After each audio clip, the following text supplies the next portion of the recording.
Swatch of no ground বাংলাদেশের বঙ্গোপসাগরের একটি সংরক্ষিত স্থান। এর অর্থ হল যার কোনো তল নেই। এটি মূলত বাংলাদেশের উপকূল থেকে প্রায় 20 থেকে 25 কিলোমিটার দূরে বঙ্গোপসাগরের উত্তর পূর্ব অঞ্চলে অবস্থিত একটি গভীর সমুদ্র খাত বা সাবমেরিন ক্যানিয়ন, যা মূলত প্লেট টেকটনিক কার্যক্রমের মাধ্যমে তৈরি হয়েছে। সোয়াচ অব নো গ্রাউন্ড শুধু বঙ্গোপসাগরের একটি গভীর অঞ্চল নয়, এটি বাংলাদেশের সামুদ্রিক জীববৈচিত্র্য এবং প্রাকৃতিক সম্পদের জন্য একটি গুরুত্বপূর্ণ স্থান। সোয়াচ অব নো গ্রাউন্ডের চারপাশে সমুদ্রতল ঢালু এবং অসমতল। এর গভীরতা প্রায় 1200 থেকে 1500 মিটার পর্যন্ত হতে পারে।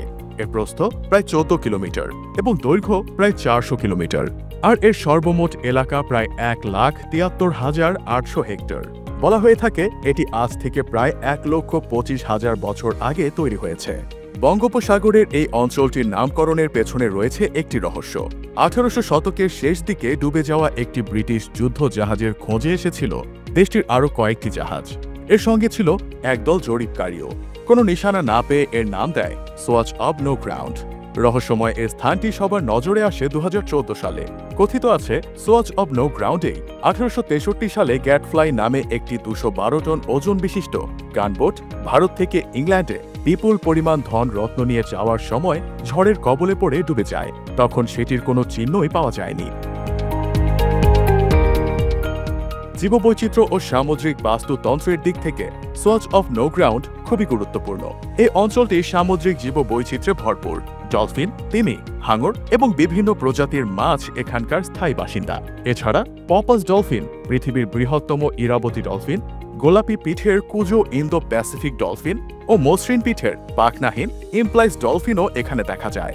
আবার এখানে প্ল্যাঙ্কটন এবং ছোট ছোট সামুদ্রিক প্রাণী প্রচুর পরিমাণে পাওয়া যায়, যা বড় প্রাণীদের খাদ্য হিসেবে কাজ করে।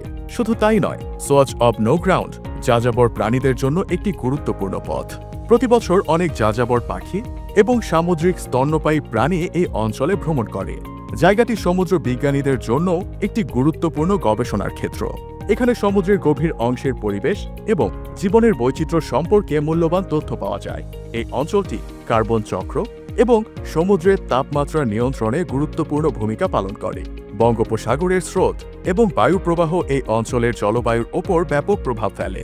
আবার সোয়াচ অব নো গ্রাউন্ড মাছ ধরার জন্য অত্যন্ত গুরুত্বপূর্ণ। এখানে প্রচুর পরিমাণে বাণিজ্যিকভাবে গুরুত্বপূর্ণ মাছ পাওয়া যায়। তবে অতিরিক্ত মাছ ধরা, জলযান চলাচল এবং অপরিকল্পিত তেল গ্যাস অনুসন্ধান এখানকার পরিবেশের জন্য হুমকিস্বরূপ। এমনকি প্লাস্টিক দূষণ এবং রাসায়নিক বর্জ্য এই অঞ্চলের সামুদ্রিক বাস্তুতন্ত্রের জন্য ক্ষতিকর। তাই এখানে মাছ ধরার ক্ষেত্রে কিছু নিয়ম নীতি মান্য করতে হয়। ভ্রমণ পিপাসুদের জন্য আকর্ষণীয় এক স্থান হল সোয়াচ অব নো গ্রাউন্ড। এটি মংলা বা সুন্দরবনের দুবলার চর বা সোনার চর থেকে 30 থেকে 40 কিলোমিটার দূরে অবস্থিত। তাই ঢাকা থেকে সরাসরি মংলা এবং মংলা থেকে প্রতিদিনই যে মাছ ধরার ট্রলার সোয়াচ অব নো গ্রাউন্ডের দিকে যায়, সেগুলো করেই এখানে ঘুরে আসা সম্ভব।